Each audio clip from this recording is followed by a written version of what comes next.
ফেব্রুয়ারিতে ত্রয়োদশ জাতীয় সংসদ নির্বাচন। সারা দেশ প্রস্তুত হচ্ছে একটি অবাধ, সুষ্ঠু ও গ্রহণযোগ্য নির্বাচনের জন্য। কি ভাবছেন সাধারণ মানুষ থেকে শুরু করে আগামীর জনপ্রতিনিধিরা, সে কথা জানাতে ডিবিসি নিউজে ইলেকশন এক্সপ্রেস ছুটে যাচ্ছে সব সংসদীয় আসনে। আজ আছে সংসদীয় আসন 199, নরসিংদী 1-এ।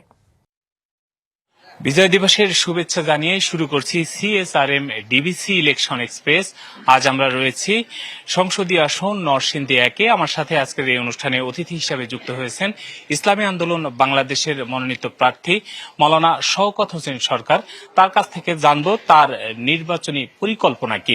জনাব শওকত হোসেন সরকার, আপনাকে আমাদের এই অনুষ্ঠানে স্বাগত। শুরুতে আপনার কাছে যে জিনিসটি জানতে চাইবো যে সমমনা 8টি ইসলামী দলের সমঝোতার ভিত্তিতে আসন বন্টন হবে, সেক্ষেত্রে ইসলামী আন্দোলন আপনাকে প্রার্থী ঘোষণা করেছে, অন্যান্য দলেও প্রার্থী ঘোষিত হয়েছে।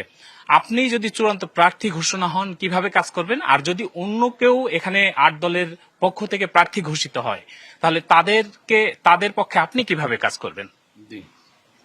আসসালামু আলাইকুম ওয়া রাহমাতুল্লাহ। ডিবিসি নিউজকে ধন্যবাদ জানাই এবং ইসলামী আন্দোলন বাংলাদেশের ব্যক্তিবর্গকে ধন্যবাদ জানাই।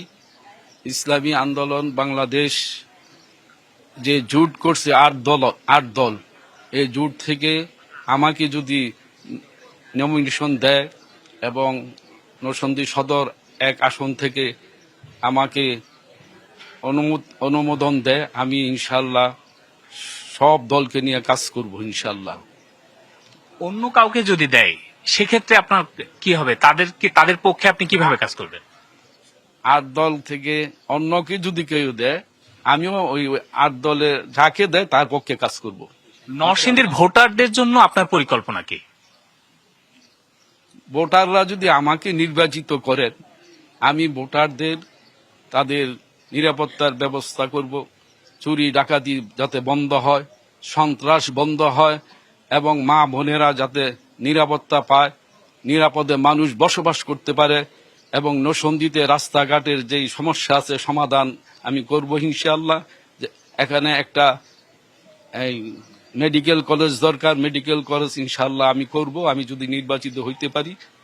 এবং যাতে এই নরসিংদীতে কোনো ধরনের চাঁদাবাজি না থাকে, সন্ত্রাস না থাকে এবং 2টা ইউনিয়নে টেটা যুদ্ধ হয়, একটা হইল আলোকবালিতে আর একটা হইল চরদিগুলদি।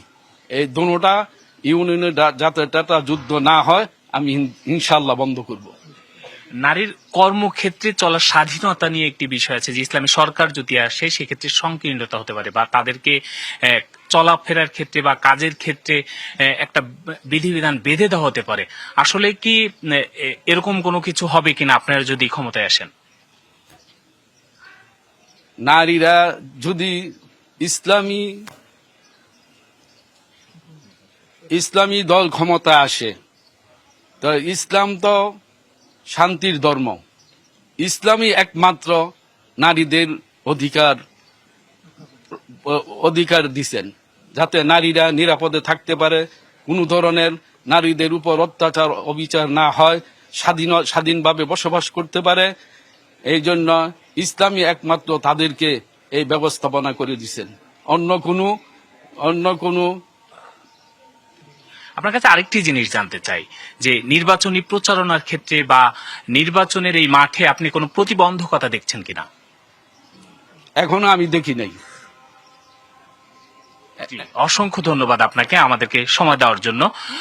প্রিয় দর্শক, আমাদের পরবর্তী আয়োজন রাত 9টায়।